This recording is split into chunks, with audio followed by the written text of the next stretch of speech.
Okay, we might get this session underway because this is the session that stands between you and lunch, as if you haven't had enough to eat so far, I guess. But hello, my name's Greg McAllister. I'm the General Manager for a business called OCG Consulting. It's a customary at the beginning of these sessions to thank the exhibitors for their support of the event, and I suppose it's an opportunity for me to also plug our support of the event as an exhibitor. If you haven't visited our coffee cart yet, although I think many of you have, please do visit the coffee cart, help yourself to a coffee, and if you haven't done so already, enter the draw for an iPad mini. That will be made at 3 o'clock this afternoon. All you need to do in the spirit of the day at the races is the trifecta of share and like a blog, which one of my consultants, Paul O'Donovan, has published, and you can find the link to that blog on a flyer near the coffee cart. So please do take a chance to enter that draw, which will be made at 3 o'clock this afternoon. So I'll run through some of the safety procedures for the venue. I think you've probably heard this 100 times before, but this is a non-smoking venue. In the event of an earthquake, and Canterbury's known for those, do the drop cover hold, and then at a safe and appropriate time, members of the event's venue will help us out the building in an appropriate and safe manner. So I think those are the keys. The bathrooms are located at the back of the room, and for the purpose of the session, please do make sure your phones are on silent now. All right. So it's my pleasure to introduce Matthew Percival, who is a colourful and entertaining speaker. I think would be a good way of putting it, and you will immediately recognise him with his green bow tie when he steps to the front of the room. I suppose from my perspective, working in an HR consultancy, it's really refreshing to hear the value and importance and weight that's been put on the role around building behaviours, culture, across projects and amongst stakeholders. And the session that Matthew's going to take us through now focuses very much on some of those elements about ensuring that you bring the values of the stakeholders together with the values of the organisation in the delivery of a project for success. And I think he's going to draw some insights and contrast from what he calls a transactionally focused project and alongside a project that sort of embraces more of those sustainable procedures and approaches. So without further ado, let me introduce Matthew Percival to you, and the floor is yours.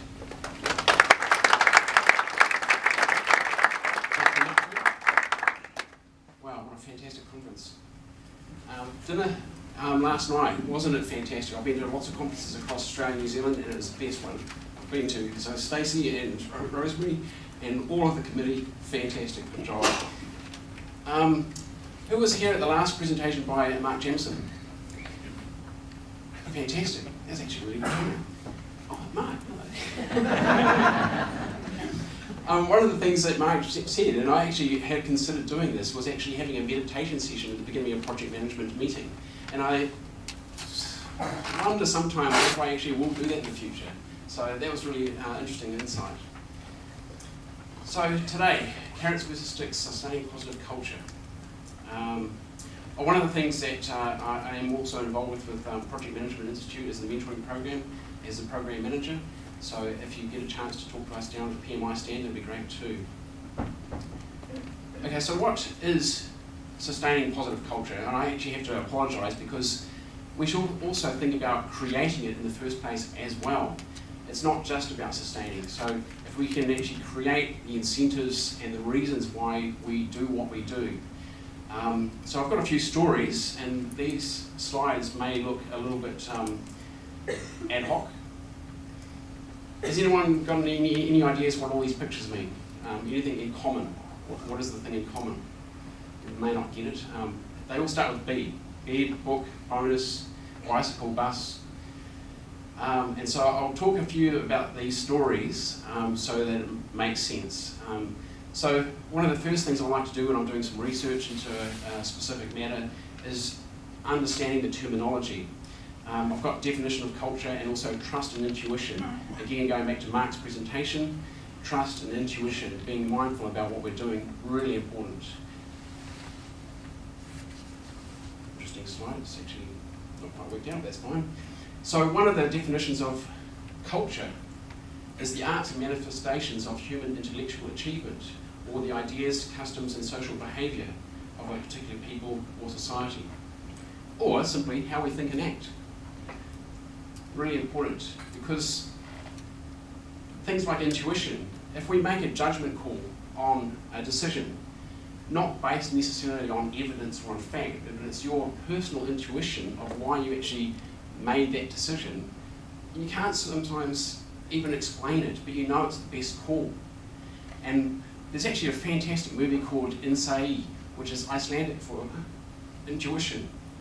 It talks about how through our lives our intuition guides us. For instance, if we're in a situation where our safety, our security is at risk, you know, some sort of dark alley like I did when I was a student, and there might be some people that look dodgy. You know from intuition it's probably not a safe place to be. So I think from my point of view, and most of these ideas and opinions are my own, but I've also looked at other research and theories and facts as well, and methodologies.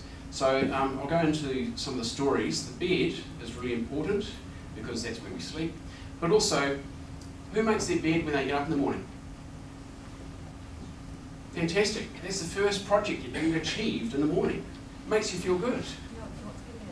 I was getting out of bed. Okay, I roll out of bed myself. Yeah, so it's really important. I mean, not that I make my bed often, but it's really important to have those small achievements. It makes you feel good. And if your day goes to shit, at least you know you can go home and have a really nice, peaceful sleep in your made bed. It's really, really key to how we feel and think, perhaps. Bus. I won't dwell on this aspect. Actually, look at me. I was working on a project a few years ago, and it was an extremely toxic environment, really, really bad. And the reason I use the analogy of the bus, not so much a school bus, but a bus, is because we joked about the project manager driving the bus over people's careers. Yeah, it sounds funny, but seriously, he was a bully. He, and I shouldn't be gender specific, but sorry. The person was a bully, and maybe from a professional point of view, the person hadn't had really good learnings through project management conferences or through some sort of professional sort of understanding of how people interact with each other. He was a builder, and that's how he became the project manager of that particular project, but it was extremely toxic. And I think things happen for a reason. I didn't last out that project. There was some transactions. I basically had really strong values about some of the things that were happening in the project, and I stood by those values. And that person managed to get my employer at the time to let me go. And that's fine, because the job I'm in now is fantastic. So things happen for a reason. And I let my principles and my intuition guide me. And yeah, I might have got run over by the bus, but I'm still living, I'm still breathing, so that's cool. Another project I worked on, we had a bonus incentive. I spoke to the client about this. I said to him, and this is about 12 years ago now in Tauranga, can we have a bonus incentive to make the contractor perform well? He said, yes, fantastic. It was a $15 million project, and we agreed to a sum of $50,000, which isn't much. We discussed what was the likelihood of the contractor actually achieving the deadline, and I said, yes, it is probably going to be quite hard to achieve that, but it set up the whole project to be positively incentivized. Some things that happened were just amazing. It made my job so much easier. For instance, we had a civil engineer who was very, very slow, very good at civil engineer, but very, very slow at producing drawings. And you can't build a building without drawings. So the contractor actually had some of their staff sitting in the civil engineer's office, waiting for the drawings to come out of the printer. That was probably, as a client-side project manager, something I should have been doing, but the contractor was doing it because they wanted to get that bonus, just that token gesture. And I think they pretty much came on time. There was a few things like, small issues that they needed to fix after Christmas. It was a Christmas deadline, which is always quite interesting. I talk about a book here. Has anyone heard about the Pike Fish Market in Seattle? Fantastic. I was going to bring a fish with me, but I've decided not to because it's a bit smelly, and I'm not sure if anyone would have liked to have taken it home. But I also thought about bananas, actually, because I went to Germany for about 6 months, and I went to Dutch auctions there where they throw bananas at the crowd to get people to buy into the culture of positivity. And basically the Dutch auctions don't increase the price, they actually just add more to what they're selling, and we're talking about fruit and vegetables and so forth at the fish market.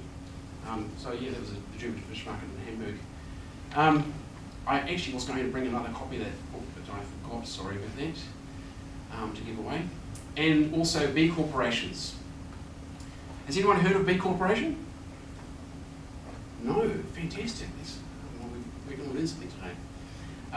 There is a B corporation, and why I've got a bike there is because it's called Global Cycling Adventures, and I'll go into that in a little bit more detail through the slides. That's the general key points.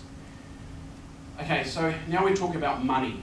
It tends to drive us in our jobs, helps to pay the bills, but it's based, it's the basis of a capitalist economic system. I've got probably some of the answers on the screen, so I shouldn't really ask the questions, but the capital of what we do in our work isn't about money. I mean, yes, it's great to have an organisation that makes a bit of profit and makes some money, but it's more about people. It's what we do together, the human capital some people talk about. Now, it's something that's quite tacit. You can't necessarily sell it or buy it, although some people probably have a price. Don't put your hands up, please. But it is something that really, really drives the culture, the human capital existing within us. And that was David Corton talking about that, the money aspect. TEDx, this is actually the B Corporation TEDx presentation by TEDx Philadelphia, J. Cohen Gilbert. And this was 7 years ago when it started to come out in America, the whole idea of B corporations. So in the 20th century, we have shareholder capitalism.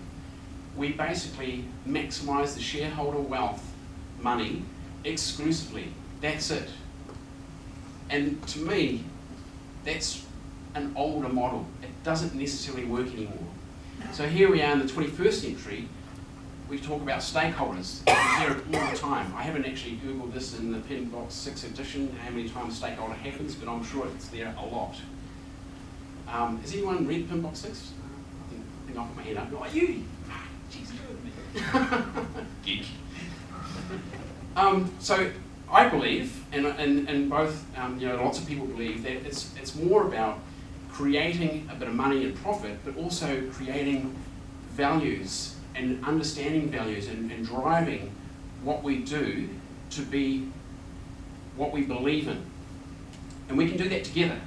So that's great, we can actually make a bit of money, we can pay the bills, but we also want to grow that wealth, that capital, or those values at the same time as making a bit of money. And be alert, because there's a fantastic book called Leading Through Values. It's written by a New Zealander. The values change decade by decade. I mean, if you think about the 1980s and the 1990s, the values were probably slightly different to what they are now. I mean, going back to Muldoon eras, values of some of the government strategies and think big projects were different to what they are now. That was only, what, 20, 30 years ago? So this slide I've presented because it graphically demonstrates things like GDP and trust.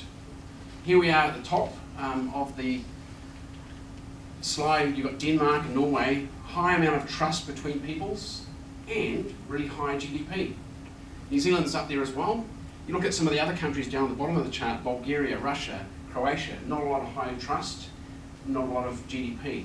So it is actually proven that if you have good culture, good trust, you will have growth, good economic systems, and wealth.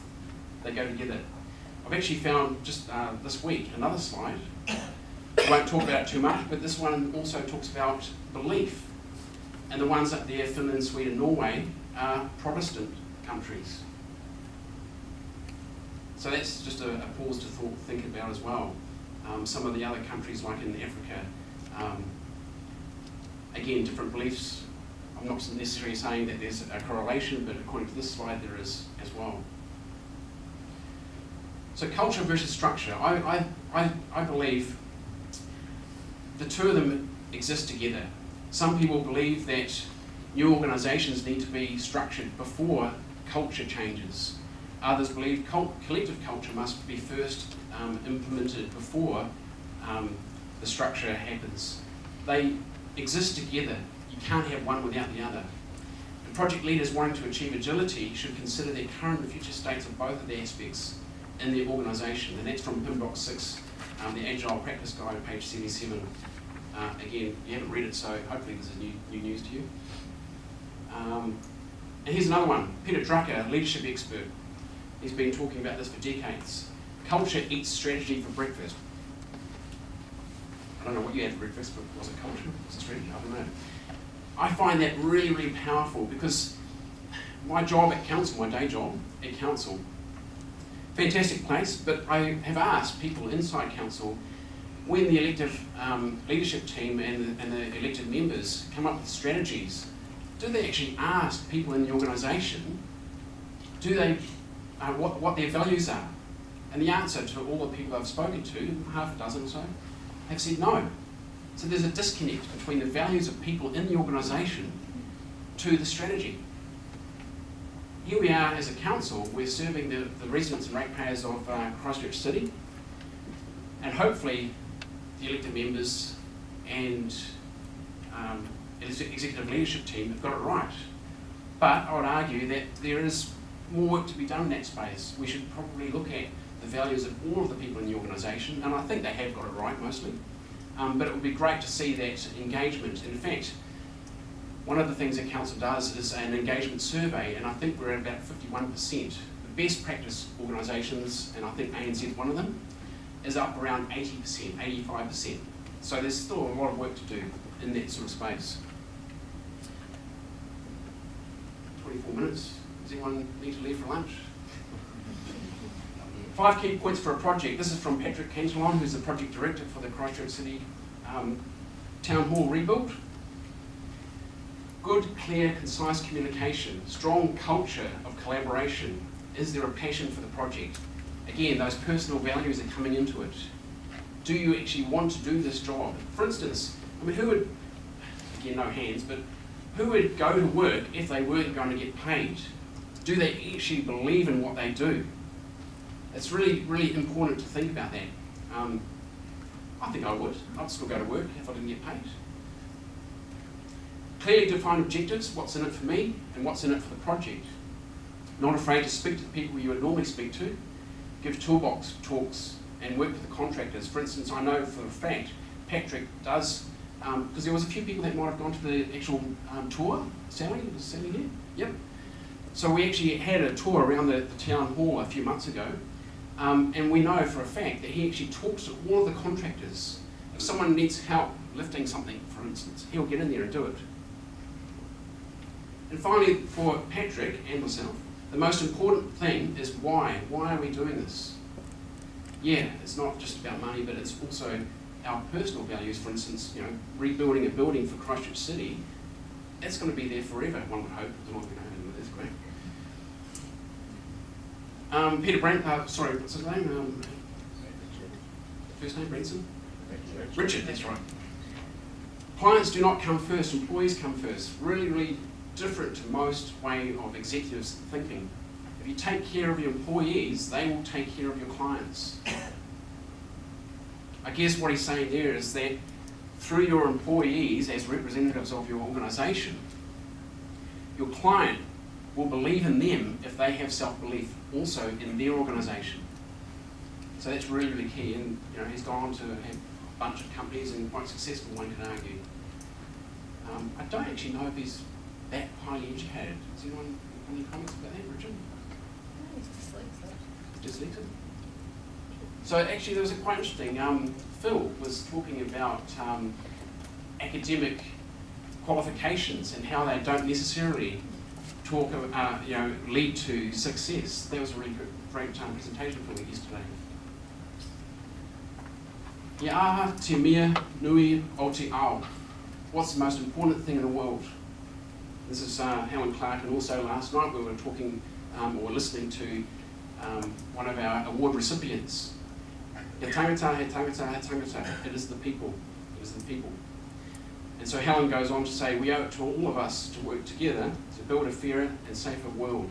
And again, that common thread of culture, our values, and how it all connects together. I was talking about Global Cycling Adventures, fantastic company. I'd love to go on some of their adventures. They are across the world. They're a B corporation. And B corporations exist not just to make money, but also they have an ethical ingredient. They get audited, so there's no hiding away from some sort of like brand marketing type of thing that isn't quantifiable and auditable.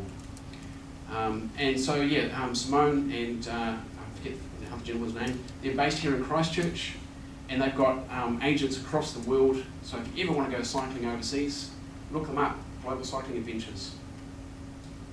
Oh, and if you like biking, just do it anyway. Next week, there is a small conference going on. It's the first of its type here in Christchurch, the Akina Foundation. And I think that's in collaboration with the SAP, and I couldn't quite remember if it was with council or not, but it is no longer enough just to do well in business. They must do good too. Everyone talks about sustainability. I actually spoke about sustainability 7 years ago in Australia. I was working on a sustainable project, won a project management award. Also suffered a lot of stress because some of the senior sponsors weren't in the room when we had some legal problems. So on Wednesday, the students were asking us, what is the best and worst project you've worked on? And that was one of them. Really, really cool project. It was actually taking waste dairy product from a dairy factory in Australia and turning it in through an anaerobic digester, methane gas, and electrical generation, which actually went on to power 10% of the site's electrical needs. Unfortunately, I've learned since a lot of changes have happened with that dairy company in Australia. It's no longer operating, but the anaerobic digester certainly is still operating quite well. It actually removed 99% of the organic material from the waste stream. Previous to that, the seagulls used to have a feed of balls of fat down at the beach on the Bass Strait, or Bass Coast. Sorry, I digress a little bit. Can I have a volunteer, please? The man with the hat. Sorry, he's just getting dressed. I'm here for a legitimate reason.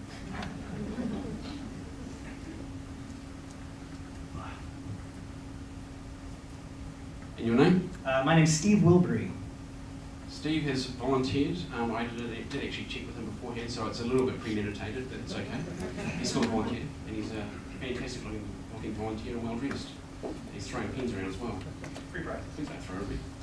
Oh, and I was going to say, here's my carrot, but he's already on stage because that was trying to be the incentive for getting a volunteer, but anyway. So, what are we looking at here on screen? It's a target, it's a bullseye. It's actually just a picture. Steve. Yes. What do you do? I am a magician. Cool. So we often stereotype ourselves by asking someone, and we may have done it in conference, and I'm guilty for this too. When we talk to someone for the first time, we ask them what do they do. There's this bit of a stereotyping going on. We find out that they're a project manager. Oh God, not that one. And so through that, it might be an accountant, it might be a city councillor, an elected member of parliament like Nikki Wagner, who was here on yesterday. Through that stereotyping, we think, okay, well this person's a magician or a project manager. We instantly have an idea about what they might believe in. Mark touched on it earlier. You know, what do we perceive that person to be like from a personality point of view? And we don't always think Steve is not just a magician, he's actually a person. He's got lots of values going on. So that is the what question. That's what we generally do from a first point of introduction. We stereotype, and we all do it, and that's fine because it's actually easy, it's a little bit more efficient. But then if it's good, we have time, we drill further into that discussion with the person. So, Steve. Yes. How do you become a magician? How do you become a magician? You look, you buy it off the internet. Yeah, that's literally I've got a new job coming up. The other part of the how question is, how do you perform being a magician? How do you perform being a Don't tell us the secrets. Okay. Wow, that's a big question. Okay, so to be a really successful magician, I strongly think, like what Mark was talking about earlier, where you need to perform from a place of centered calmness and openness. And if you perform with that openness and say, hi, how are you doing? And are genuinely welcoming to the person that you're interacting with, you're going to have a good interaction. If you walk up to them saying, hi, I'm a really cool magician who's better than you, you're going to have a negative experience. Fantastic. So I have one more question, but I'm going to ask it a number of times. Why do you do what you do? Because the good people at ProMap, who you should see at Stand 2, paid me to be here. Fantastic. Thank you for ProMap. And I'm going to ask, again, root cause analysis. If you ask the why question 7 times, you might get to the root of the issue or the question that you're trying to find out. So for the second time, Okay. Why do you do that? Why? Because I'm very good and they booked me. Excellent. And why do you do that? I really enjoy the training aspect of being a magician and the work. So I put in a lot of effort into doing the work that's behind what you end up seeing, basically. Again, why? When I'm training or working in that open space, I have no pain. This is not something I talk about a lot, so it's kind of weird for me. But so I have actually had 7 different operations. I've got 2 sets of screws in my back. I've got screws in my elbows. I don't have a large intestine or a gallbladder. And once I got kidney failure, just for fun. So when your nervous system is switched on all the time, that actually induces functional changes in your brain. And I now have what's called central sensitization syndrome, where I have pain all the time for literally no reason. But when I'm working, when I'm in that space, like, hey, how are you? That goes away. And I want to spend as much of my time as possible not in pain. So that's why I do this thing. Also, it pays really well. And so,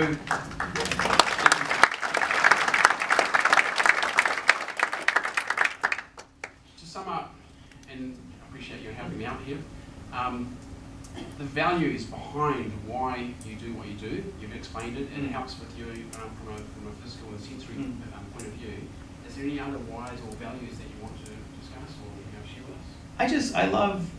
I love what I do. I love talking to people. I love that positive interaction. I love just having a reason to be happy instead of just your normal day-to-day blog. Because if I'm here, I have to be like, hey, instead of like, I like the first one more. And just, I think just liking people and an excuse to be kind is good as well. Because, like I said before, you need that.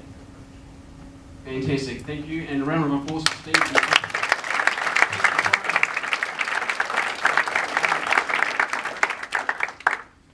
So, when you go back to your place of work, or even now or today, think about why are you doing what you're doing. And if you're not doing what you want to do, maybe think about some sort of way of changing. I mean, my job at council, my day job, it's really enjoyable. I like it a lot, but I also enjoy volunteering, and that's why I'm with PMI as the mentoring program manager.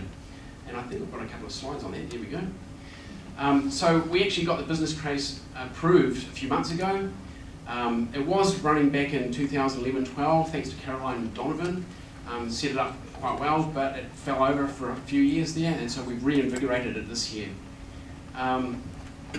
So we're actively seeking both mentees and mentors, and you can be both at the same time. You can have more